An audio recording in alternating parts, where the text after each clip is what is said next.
राजा जनक के मंत्रियों द्वारा राम लक्ष्मण का समाचार पाकर राजा दशरथ बड़े आनंदित हुए। धनुर्भव की बात सुनकर तो उनके आनंद का ठिकाना न रहा। महल में जाकर उन्होंने सब समाचार रानियों को सुनाए। रानियां भी फूली न समाईं। उन्होंने ब्राह्मणों को दान दक्षिणा दी। गुरु वशिष्ठ की आज्ञा लेकर राजा दशरथ बारात की तैयार कराने लगे। हाथी, घोड़े और रथ सभी सजने लगे। 6 छबीले सवार घोड़े नाचने लगे। गुरु वशिष्ठ और राजा दशरथ दिव्य रथों में बैठे चतुरंगिनी सेना के साथ बारात चल पड़ी और 5वें दिन मिथिला जा पहुंची। राजा जनक ने नगर के बाहर आकर बारात का स्वागत किया और भली भांति सजाए गए जनवासे में सबको ले जाकर यथायोग्य ठहराया।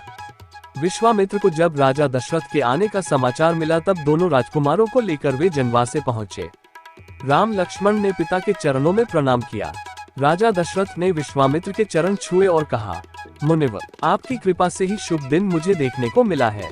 राजा जनक की सारी नगरी जगमग जगमग कर रही थी। एक एक घर, एक एक द्वार वंदनवारों से सजा था।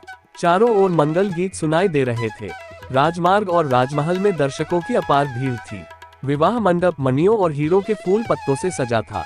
मणियों के बने भौरे और तरह तरह के पक्षी विवाह मंडप पर जड़े थे, जो हवा चलने से गूंजते कूजते थे। चारों राजकुमारों को लेकर गुरु वशिष्ठ के साथ महाराज दशरथ विवाह मंडप में पधारे। बहुमूल्य वस्त्रों और आभूषणों से सुसज्जित चारों राजकुमारियों को लेकर राजा जनक भी मंडप में आए। राजमहल की अनेक स्त्रियां भी सजकर विवाह देखने पहुंची। राजा जनक सीता को दिखाकर महाराज दशरथ से बोले, राजन, यह मेरी बड़ी बेटी सीता है जो मुझे हल चलाते समय पृथ्वी से मिली थी। आपके वीर पुत्र श्रीराम ने मेरा प्रण पूरा कर इसे वरण करने का अधिकार प्राप्त किया है। यह मेरी दूसरी पुत्री उर्मिला है और ये दोनों कन्याएं मेरे छोटे भाई कुशध्वज की हैं। बड़ी का नाम मांडवी है और छोटी का श्रुतकीर्ति। मेरी इच्छा है कि सीता के विवाह के साथ इनका भी विवाह हो जाए। लक्ष्मण के लिए उर्मिला को, भरत के लिए मांडवी को और शत्रुघ्न नए को स्वीकार कर मुझे कृतार्थ करें। जनक के प्रस्ताव को राजा दशरथ ने सहर्ष स्वीकार कर लिया। तब अग्नि के सामने चारों कन्याओं को अपने अपने पतियों के हाथ में सौंपते हुए राजा जनक ने कहा कि इन कन्याओं को मैं तुम्हारे हाथ सौंपता हूँ। ये छाया की भांति तुम्हारे साथ रहेंगी।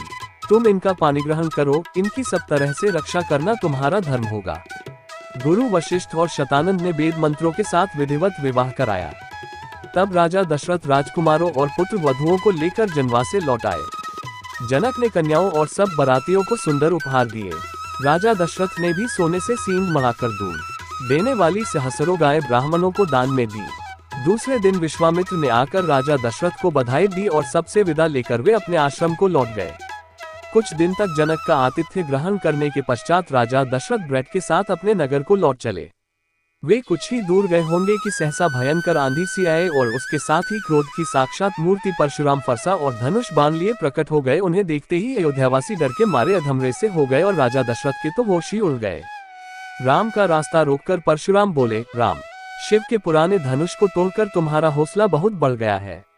मैं तुम्हारे अहंकार को चूर करूंगा। राजा दशरथ ने गिड़गिड़ाकर परशुराम से बड़ी अनुनय विनय की और राम पर अनुग्रह करने की प्रार्थना की। परशुराम ने दशरथ की बात सुनी अनसुनी कर दी और राम से फिर बोले, मेरे इस धनुष को चढ़ाओ, यदि न चढ़ा सके तो तुम तत्काल मेरे फरसे का आहार बनोगे। ये सुनते ही राजा दशरथ तो बेसुध होकर गिर पड़े। मनस्वी राम निर्भीकता से बोले, मेरा रूप आप देखना चाहते हैं तो देखें। उन्होंने परशुराम के धनुष बाण लेकर प्रत्यंचा चढ़ा दी और धनुष पर बाण रखकर बोले, मैं इस बाण से आपकी तपस्या का समस्त प्रभाव अभी नष्ट करता हूँ और भनारगात से आकाश में विचरण करने की शक्ति भी नष्ट करता हूँ। परशुराम हतप्रभ हो गए। उन्होंने राम की स्तुति की और आशीर्वाद दिए और यह प्रार्थना की कि तप का फल भले ही नष्ट कर दे, परंतु मनोगति नष्ट न करे, जिससे मैं महेंद्र पर्वत पर लौट सकूं।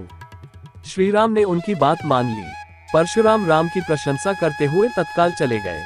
परशुराम के चले जाने के बाद बारात आगे बढ़ी। बारात के पहुंचते ही अयोध्या में घर घर आनंदोत्सव होने लगे। गलियों में शंख और मृदंग की ध्वनि गूंज उठी। स्त्रियों ने मंगल गान किए और फूल बरसाए।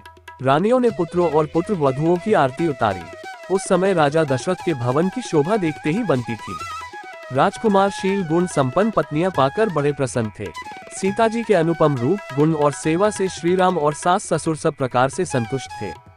राजकुल में दिन दिन सुख समृद्धि की वृद्धि होने लगी। समस्त कौशल राज्य का भाग्य जग गया।